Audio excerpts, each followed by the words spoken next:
Another plate crashed to the ground and shouting filled the entire house. My mother-in-law, Gemma, is at it again, being violent and driven with anger. I just went back home from the hospital to pack and fetch my husband's things. He's in the hospital right now, and he was rushed there due to a severe cold. The doctor told me that he is under observation for several days, so we have no choice but to admit him to the hospital. His seizure was sudden. I just saw him lying on the floor, whimpering in pain and cold, early this morning, so I immediately ran to him and helped. It was just hours ago, and the moment that my mother-in-law knew about it, the moment she got back from her morning jog, she was so angry at me. She kept on blaming me for the condition of her son, when in fact I too was shocked because of the abrupt happenings. A few days ago, it was just a common cold he caught from work, and then several days later, it worsened and now he had a seizure. It was just me and my father-in-law Larry that rushed my husband Kurt to the hospital, and now I came home directly to collect all the necessary things needed. I could hear my mother-in-law's footsteps approaching. I braced myself because I know that she will hit me again, and she has done this many times, without my husband and father-in-law knowing. There were times when she would condemn me for being a housewife. She kept on branding me as useless and freeloader because it is only my husband that is working, but she didn't know that I am also helping with the finances inside the house by working online and remotely on a virtual company run by my family. But she kept on saying I shouldn't take pride in my lowly job because it is awful and would only feed me dirt. It hurts every time she insults me, and it is more painful to hear it from someone you must respect, who in turn can't respect you. Her footsteps came to a close. She banged the door open and went straight to me and grabbed my hair. She pushed me to the ground and looked at me full of anger. If only you had a job. Kurt wouldn't be stuck in this blue-collar work. It's your fault. He is in this critical condition. I tried to let off her grip because it is hurting me so much. Gemma, you can't blame me for Kurt's job or his condition. We made decisions together, always considering what was best for our family. She scoffed, dismissing my words with a wave of her hand as she let go of me. Don't try to justify yourself. Your laziness and lack of ambition have put Kurt in this mess. If only he had married someone more successful, he wouldn't be suffering like this. My eyes started to well up with tears. These words are the exact words that trigger me. She knew how to hit me right into my heart, and it hurts. She doesn't even know everything. But despite her verbal and physical abuses, I stood tall before her, refusing to be broken. Success isn't measured solely by a job or money. Kurt and I built our life together based on love, support, and shared dreams. His blue-collar work was our way of providing for our future, and it had nothing to do with my contributions. Enough with your sympathetic speech, as if I care. You're nothing but a worthless woman. You may think you're strong, but your lack of ambition will catch up to you. My son deserves better. She came near me and grabbed my chin, her grip bearing down to my skin. You remember this, dumb girl. If something bad will happen to my son, I will blame you for everything. She dragged my face to the ground and left me there. What have I done to deserve all of this? My husband and I were so happy back then before she decided to move in with us with her husband, my father-in-law. The two of us were content living in a healthy environment, and the division of labor was never an issue to us, not until my mother-in-law kept on bringing up that topic. I wanted to cry and pause for a moment, but I remembered that my husband needs me, so with a hurting body, I stood up and continued to pack. I could say that the weight of my husband's critical condition due to his sudden attack bore down on me with an unrelenting force. After that incident, I decided to leave it behind me. I want to focus all my attention and energy on my husband and his recovery alone. I just think that my mother in law did it out of frustration and concern for her son. I chose to be the bigger person because I couldn't afford another family argument. As I was packing the clothes, Diana, Kurt's teenage cousin who happens to live with us because she is now an orphan, came to our room and bought me a glass of water. I heard everything, Ria. I am so sorry. I don't know what to do. I hope everything will be better soon. She handed me the water and I drank it. Thank you, Diana. She held my hand tightly and looked straight into my eyes. If you need anything, don't hesitate to ask. I am more than happy to help. After that, I went back straight to the hospital. The news of his diagnosis welcomed me. The doctor told me that my husband had epilepsy. As soon as I heard it, it felt like my world collapsed upon me. But I still chose to be strong for my husband. Every day was a battle, not just against the illness that ravaged his body, but also against the blame and mistreatment heaped upon me by my mother in law. Her misguided anger and resentment sought a target, and I became the unfortunate recipient of her accusations. In her eyes, I was to blame for my husband's suffering. She believed I had failed to prevent his illness, as if it were within my power to control such matters. She kept on telling me that if I were not too lazy to work, my husband would be well. I want to talk back to her and tell her that my husband worked double shifts the moment she forced my husband to let her live with us, and she even dragged my father-in-law with her. She wants her son to pay for everything that she wants, her shopping, leisure time, and even her expensive gym membership. She torments me for everything, and every time she tells me that I am at fault, I do feel guilty. Her words cut deep, piercing through my already fragile emotional state. I couldn't understand how someone who should be a pillar of support could become such a source of torment. As the days turned into weeks and the weeks into months, my mother-in-law's mistreatment escalated. She treated me less like a daughter-in-law and more like a servant. Every task I undertook was met with criticism and disdain. I became her scapegoat and outlet for her frustration and bitterness. Yet, amidst the chaos, I clung to the unwavering love I had for my husband. He needed me now more than ever, and I refused to allow my mother-in-law's toxic behavior to distract me from my purpose. While she berated and belittled, I focused on providing him with the care and comfort he required. By the time the doctor decided to discharge my husband, he reminded me that his medication should always be consistent. Yes, Doc, I will certainly take control of his medication as well as his financial needs. Upon responding to the doctor, my mother-in-law laughed so hard, who was standing and listening to us on the side. Really? You? Taking control of the finances? How awful of a liar are you?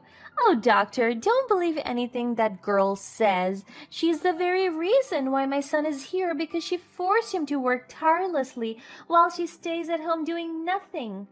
That is not true. She just smirked at me and rolled her eyes. The doctor heaved a deep sigh and saw me struggling. He held my shoulders as a sign of comfort.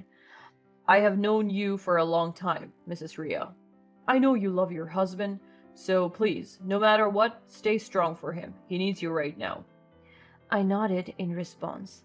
I tried to control myself, containing my emotions. I don't want to spark any argument right now. So later that day, we finally went home.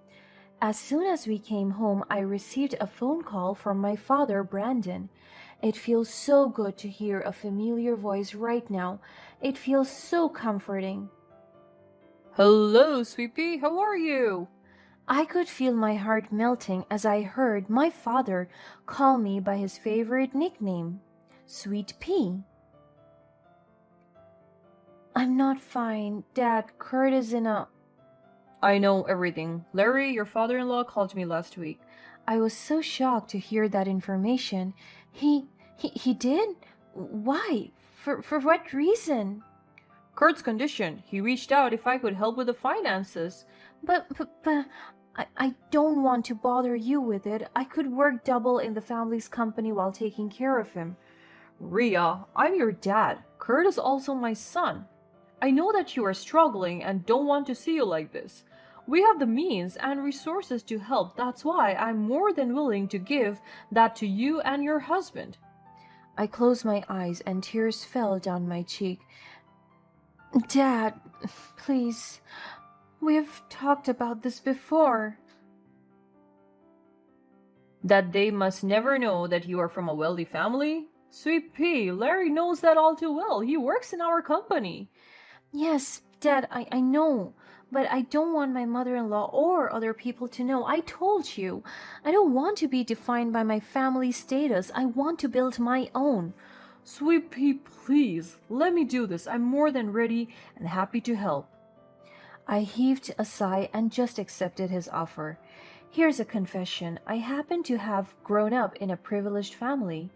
My family has generational wealth and owns an online investment company in which I work that my mother-in-law labeled to be a lowly job.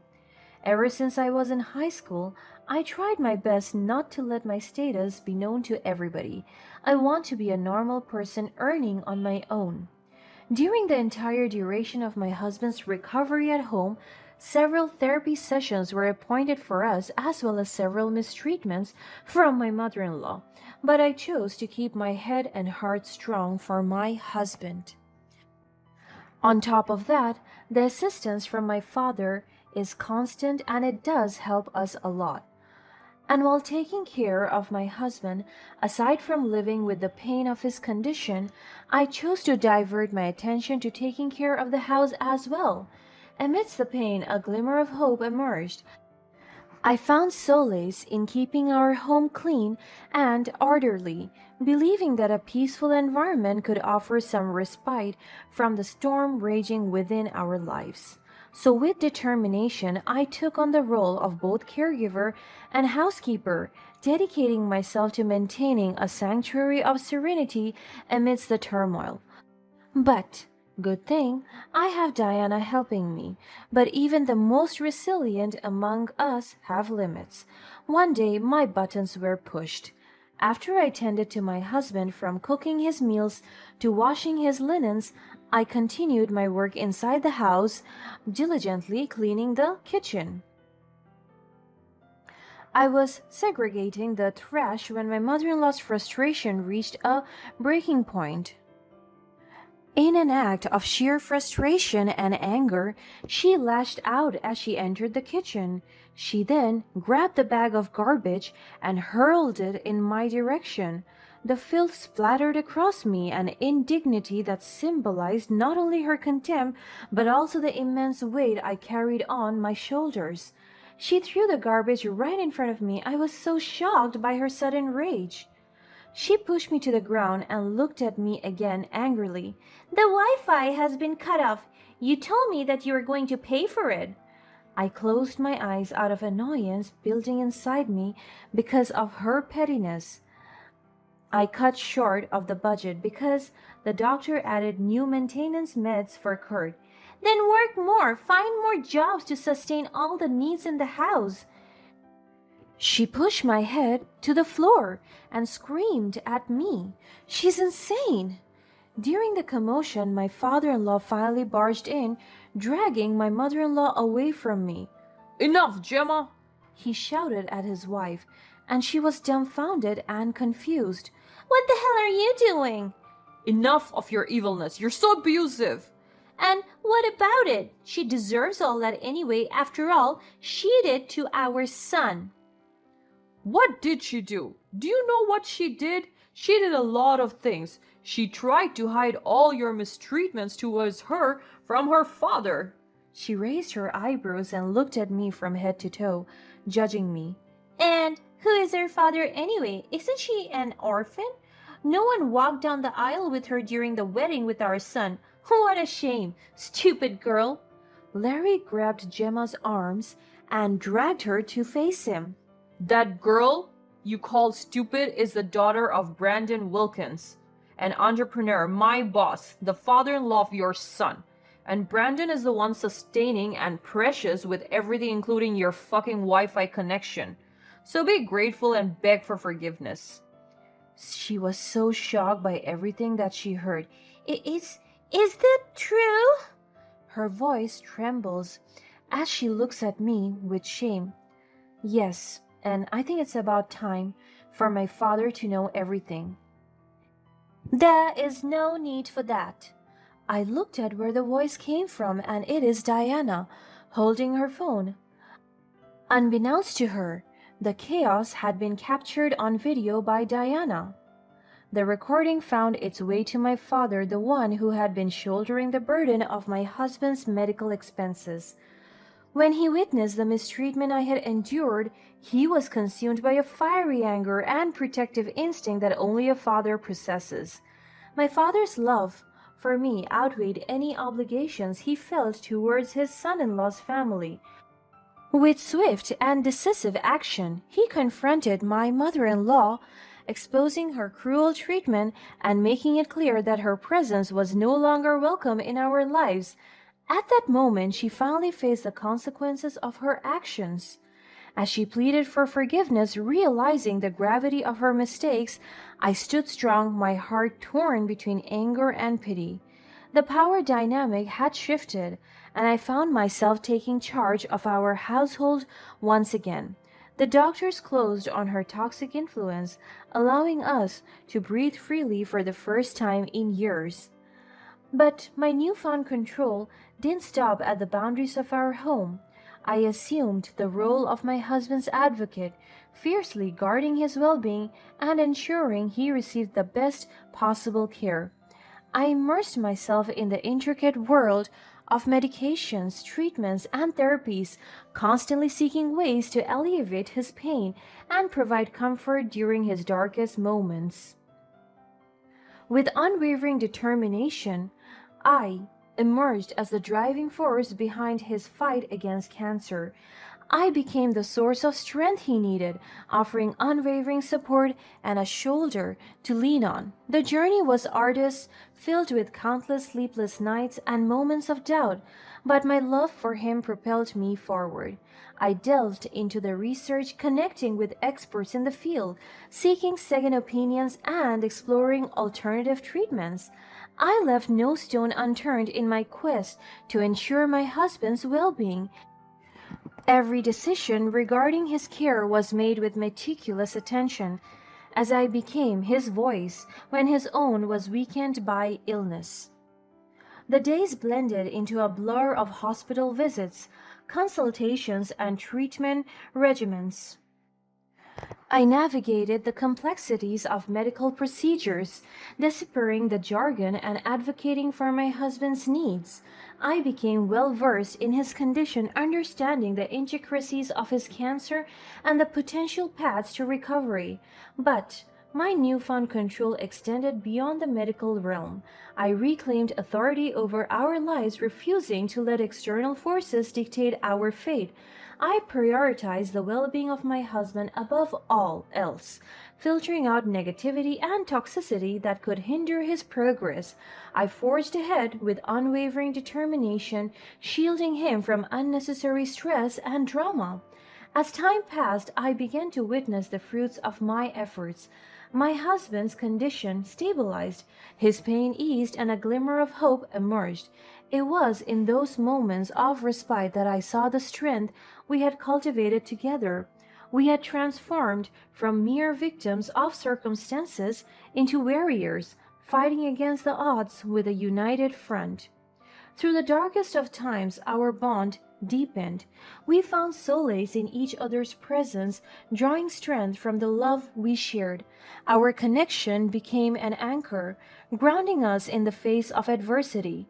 Together we defied the odds and transcended the limitation that cancer tried to impose upon us. As the journey continued, My mother-in-law, once a dominating force in our lives, reached out in desperation. She begged for forgiveness, recognizing the gravity of her actions and the consequences they had brought upon her. But forgiveness wasn't mine to give. The wounds she inflicted ran deep, and the scars would forever serve as a reminder of her cruelty. I stood my ground, refusing to grant her access back into our lives. The power dynamics had shifted irreversibly. I had become the guardian of our home, our sanctuary, and the protector of my husband's well being.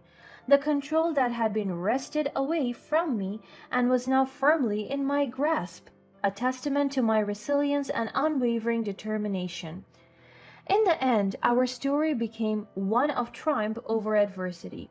We defied the odds, proving that love and resilience could conquer even the darkest of circumstances. Cancer may have tested our spirits, but it couldn't break our resolve. As I continue to navigate this journey, I do so with a newfound strength and purpose.